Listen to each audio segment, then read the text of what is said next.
এক ছাদের নিচে থাকলে কি সম্পর্ক গা ঘেঁষে আসে, নাকি দিন দিন শুধু বাড়ে ঝগড়ার ভলিউম? একসাথেও কি আলাদা থাকা যায়, নাকি আলাদা থেকেও এক হওয়া যায়? আধুনিক শহুরে জীবনে এমন হাজারো প্রশ্ন ঘুরপাক খায় বিবাহিত দম্পতিদের মনে। আর এই জটিল মনস্তাত্ত্বিক প্রশ্নের উত্তর খুঁজতেই জনপ্রিয় ওটিটি প্ল্যাটফর্ম হইচই নিয়ে আসছে তাদের নতুন রোমান্টিক কমেডি ওয়েব ফিল্ম একসাথে আলাদা। সবচেয়ে বড় চমক হলো এই ফিল্মের মাধ্যমে প্রথমবারের মতো হইচইয়ের পর্দায় জুটি বাঁধতে চলেছেন দর্শকপ্রিয় দুই তারকা ইয়াশ রোহান এবং পারসা ইভানা। চলুন জেনে নেওয়া যাক এই আপকামিং ওয়েব ফিল্ম এবং এর পেছনের দুই প্রতিভাবান তারকার জীবনের না জানা কিছু গল্প। আগামী 19 মার্চ 2026 পবিত্র ঈদ উল ফিতর উপলক্ষে হইচইতে প্রিমিয়ার হতে যাচ্ছে 1 ঘন্টা ব্যাপ্তির এই স্পেশাল ওয়েব ফিল্ম একসাথে আলাদা। সিনেমাটির গল্প আবর্তিত হয়েছে ফারহান ও আমিরা নামের এক দম্পতিকে ঘিরে। বাইরে থেকে দেখলে তারা পারফেক্ট, কিন্তু ভেতরে ভেতরে তাদের সম্পর্কটা যেন মৃত আর শূন্য হয়ে গেছে। তারা বুঝতে পারে না ভালোবাসার ছিটেফোঁটা কি এখনো অবশিষ্ট আছে, নাকি সম্পর্কটা শেষ করে দেওয়াই ভালো। সমাজের চাপ, পরিবারের প্রত্যাশা আর নিজেদের ব্যক্তিগত স্বাধীনতার যে টানাপোড়েন, সেটাই খুব দারুণভাবে তুলে ধরেছেন পরিচালক রেজাউর রহমান। গত 8ই মার্চ ট্রেলার প্রকাশের পর থেকেই দর্শক মহলে বেশ সাড়া ফেলেছে সিনেমাটি।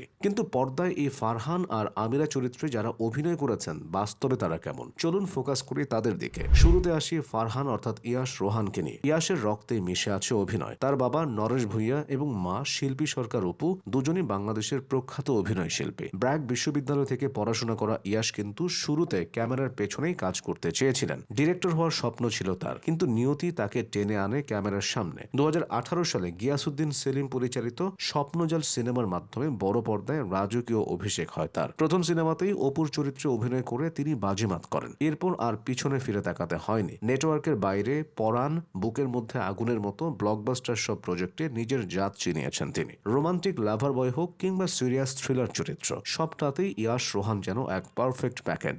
একসাথে আলাদাতে ফারহান চরিত্রে তার ওই কনফিউজড অথচ ইমোশনাল লুকটা এরই মধ্যে দর্শকদের মন জয় করেছে। এবার আসা যাক আমিরা অর্থাৎ পারসা ইভানার কথায়। পারসা ইভানার ক্যারিয়ার কিন্তু অভিনয় দিয়ে শুরু হয়নি। ছোটবেলা থেকেই নাচের প্রতি ছিল তার প্রবল ঝোঁক। 2013 সালে চ্যানেলায় সেরা নাচিয়ে প্রতিযোগিতায় চ্যাম্পিয়ন হয়ে শোবিজ অঙ্গনে পা রাখেন তিনি। নাচের মঞ্চ কাঁপানো ইভানা এরপর ধীরে ধীরে ছোট পর্দায় কাজ শুরু করেন। তবে তার ক্যারিয়ারের সবচেয়ে বড় টার্নিং পয়েন্ট ছিল কাজল আরেফিন অমির তুমুল জনপ্রিয় ধারাবাহিক ব্যাচেলর পয়েন্ট। সেখানে ইভা চরিত্র অভিনয় করে তিনি রাতারাতি তারকা বনে যান। তার মিষ্টি হাসি, চটপটে স্বভাব আর সাবলীল অভিনয় দর্শকদের কাছে তাকে পাশের বাড়ির মেয়ের মতো আপন করে তুলেছে। তবে একসাথে আলাদা ওয়েব ফিল্মে ইভানা একেবারে নতুন রূপে হাজির হচ্ছেন। এখানে শুধু কমেডি নয়, বরং সম্পর্কের টানাপোড়েনে মানসিক দ্বন্দ্বে ভোগা এক পরিণত নারীর চরিত্রে দেখা যাবে তাকে। ইভানা নিজেই জানিয়েছেন এই চরিত্রটি তার জন্য বেশ চ্যালেঞ্জিং ছিল এবং তিনি নিজের সেরাটা দেওয়ার চেষ্টা করেছেন। ইয়াশ ও পারসা ছাড়াও এই সিনেমায় অভিনয় করেছেন তারিক আনাম খান,